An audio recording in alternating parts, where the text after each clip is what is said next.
Hi, I'm Captain Steve, and I'm going to do a features inspection of one of my favorite boats coming out of the Eastern Boatworks yard, the 248. Now, this comes in three different versions, the Tournament, the Explorer, and this, the Islander. The difference between them, just a little bit of changes in the layout. So let's take a look and see how they've done. The Eastern Boatworks 248 Islander has a length overall of 24 feet, a beam of 8 feet 6 inches, and a draft of 15 inches. Her empty weight is 3,500 pounds, and she can be powered by either a 150 horsepower or 200 horsepower outboard from either Honda, Mercury, or Yamaha. I drove her with a 150 horsepower Yamaha 4-stroke, turning a 17 by 14 1/4 3-bladed Reliance prop, and it took her to an average top speed of 40 miles per hour at 5,700 RPM. Best cruise was found to be at 3,500 RPM and 17.4 miles per hour. That speed produced a fuel burn of 5.4 gallons per hour, which meant a range of 261 statute miles, all while still holding back a 10% reserve of the boat's 90-gallon total fuel capacity. Now, let's take a look at her features. We start with a bench seat across the transom that measures 64 inches across. There's opposing seating just ahead of us that's put in at an angle, which still gives us plenty of room in the cockpit area and room to walk around and move forward. The bulwarks come up 26 inches, giving us a nice safety factor. And notice that we've also got the ease of maintenance with the fuel filter right underneath the bulwarks. Storage-wise, well, we've got it underneath the deck, and notice that this hatch is held open by a gas assist strut. In the closed position, you see there's a base for a table pedestal. We've also got storage underneath the seats.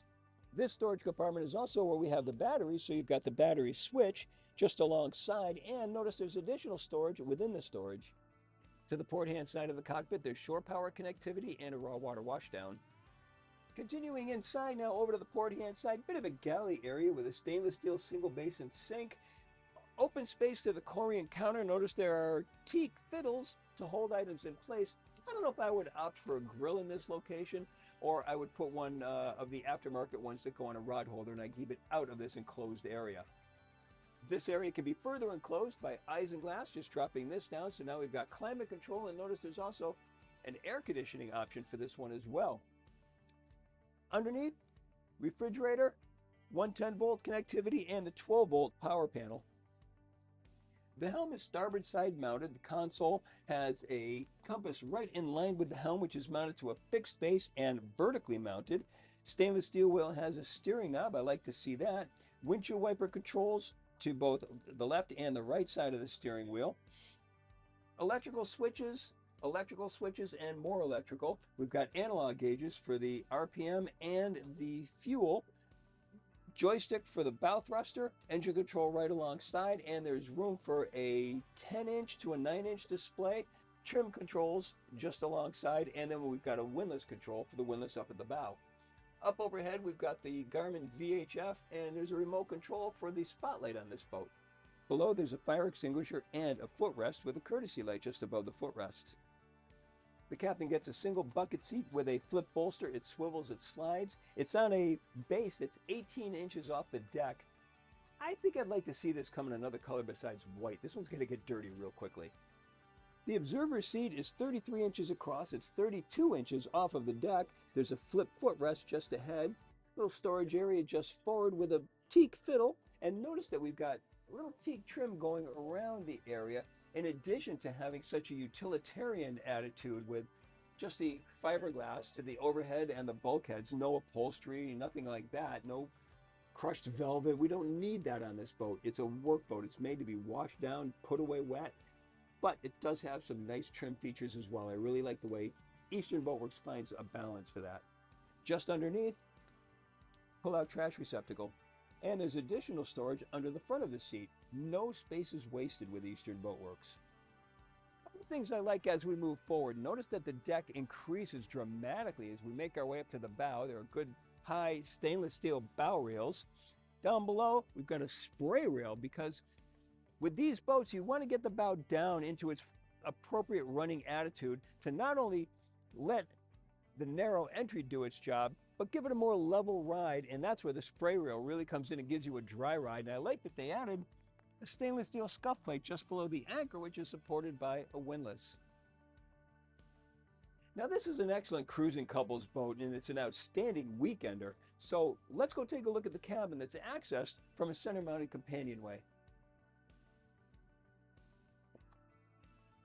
Well, now notice how when I just came in, I stepped from here right down to the deck. That's a big step, 16 inches. It could step on this side step, but I didn't see it. And I suppose now that I know it's there, I could use it, but that'll reduce that 16-inch step to an 8-inch step. So a little bit better there. Over to the left-hand side, large storage compartment. Storage up on top that's, I mean, it's made into storage because of this beautiful teak rail going around here. Nice job on that. Opening port lights, 1, 2, 3, 4, giving us nice ventilation in addition to the overhead hatch that we can open, and there's a bug screen there as well. Forward, there's a V-berth created by adding a filler panel and cushion. It comes out the standard 78 inches. Shelves to both sides are created by adding some teak trim work, and LED strip lights are just to the outsides of the teak. Naturally, there's storage underneath the berth. In addition to the strip lighting that we've got behind the storage, there's also a multicolor light that is dimmable.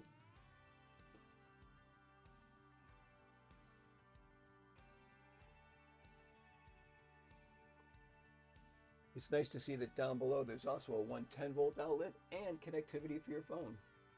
I love the weekend capabilities of this boat. It's such a beautiful cruising machine, and what I really like about it is it's the utilitarian aspect, which makes it ease of operation, ease of ownership, all coming together so we can have fun on the boat. And that's the theme behind Eastern Boatworks, and that is my full features inspection of the 248 Islander from Eastern Boatworks. I'm Captain Steve, and I will see you on the water.